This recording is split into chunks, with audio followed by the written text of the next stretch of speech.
ষড়যন্ত্র মোকাবেলা করতে পারবেন এই ষড়যন্ত্র নাকি যুগে যুগে যুগে যুগে পৃথিবীতে এই মানে ষড়যন্ত্র স্বৈরাচারী শাসকরা হোক, ষড়যন্ত্রকারীরা বারবার ষড়যন্ত্র করেছে, কিন্তু জনগণের শক্তির কাছে কখনোই সেই ষড়যন্ত্র টিকে নাই। এবারও যদি কারো ষড়যন্ত্র থেকে থাকে, জনগণের শক্তির কাছে সেই ষড়যন্ত্র টিকবে না।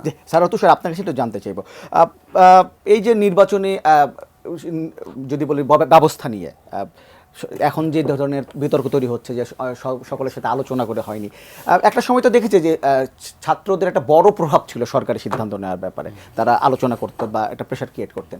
এখন অনেক কিছুর ব্যাপারে স্টুডেন্টরা কিন্তু সরকারের বিভিন্ন সিদ্ধান্তের বিরুদ্ধে সরব হচ্ছেন। তার মানে কি এই শিক্ষার্থী যারা আন্দোলনটি করলো তাদের সঙ্গে সরকারের একটা দূরত্ব তৈরি হয়ে গেছে, আলোচনা কম হচ্ছে আগের চেয়ে?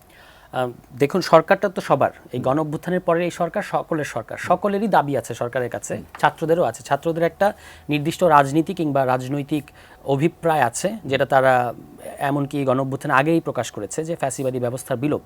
মাঠের অলরাউন্ডার আমি, আর ঘরের allrounder Taylox. Taylox toilet cleaner, clean মানেই টাইলক্স।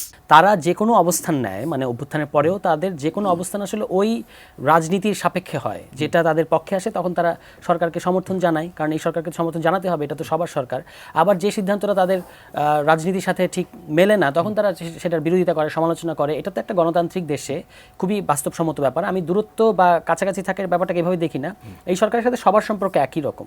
ছাত্ররা নিয়োগ দিয়েছে, এই কথা ডক্টর ইউনূস প্রথমে বলেছেন, ছাত্র জনতার নিয়োগ প্রাপ্ত, তো সেটা এখনও তিনি আছেন, তিনি তো নিশ্চয়ই তার শপথ, এটা তার একটা প্রধান কমিটমেন্ট যে ছাত্রদের সরকার, সেটা ঠিক আছে। কিন্তু ছাত্রদের মানে এই সরকারের সকল সিদ্ধান্ত ছাত্ররা যেভাবে চায় সেভাবেই হবে, ব্যাপারটা সেরকম না। কিন্তু ছাত্ররা যদি তাদের পক্ষে না আসে বা দেশের জনগণের পক্ষে না তারা যদি মনে করে যে এই সিদ্ধান্তটা জনগণের পক্ষে সিদ্ধান্ত হয়নি, তারা সেটা বিরোধিতা করবে। আমি বলছি যে নির্বাচন কমিশনের মতো একটা ব্যবস্থা, সেটি গঠন হয়ে যাবার পরে বিতর্ক তৈরি করার আগে আলোচনাটা করলে ভালো হতো না, আপনার কিছু মনে হয়? না, নিশ্চয়ই আগে আলোচনা করা উচিত ছিল। এই ক্ষেত্রে আমরা কিছু সমন্বয়হীনতা, শুধু এই প্রশ্নে না, অন্যান্য অনেক প্রশ্নে সরকারের মধ্যে একটা সমন্বয়হীনতা আমরা দেখতে পাই।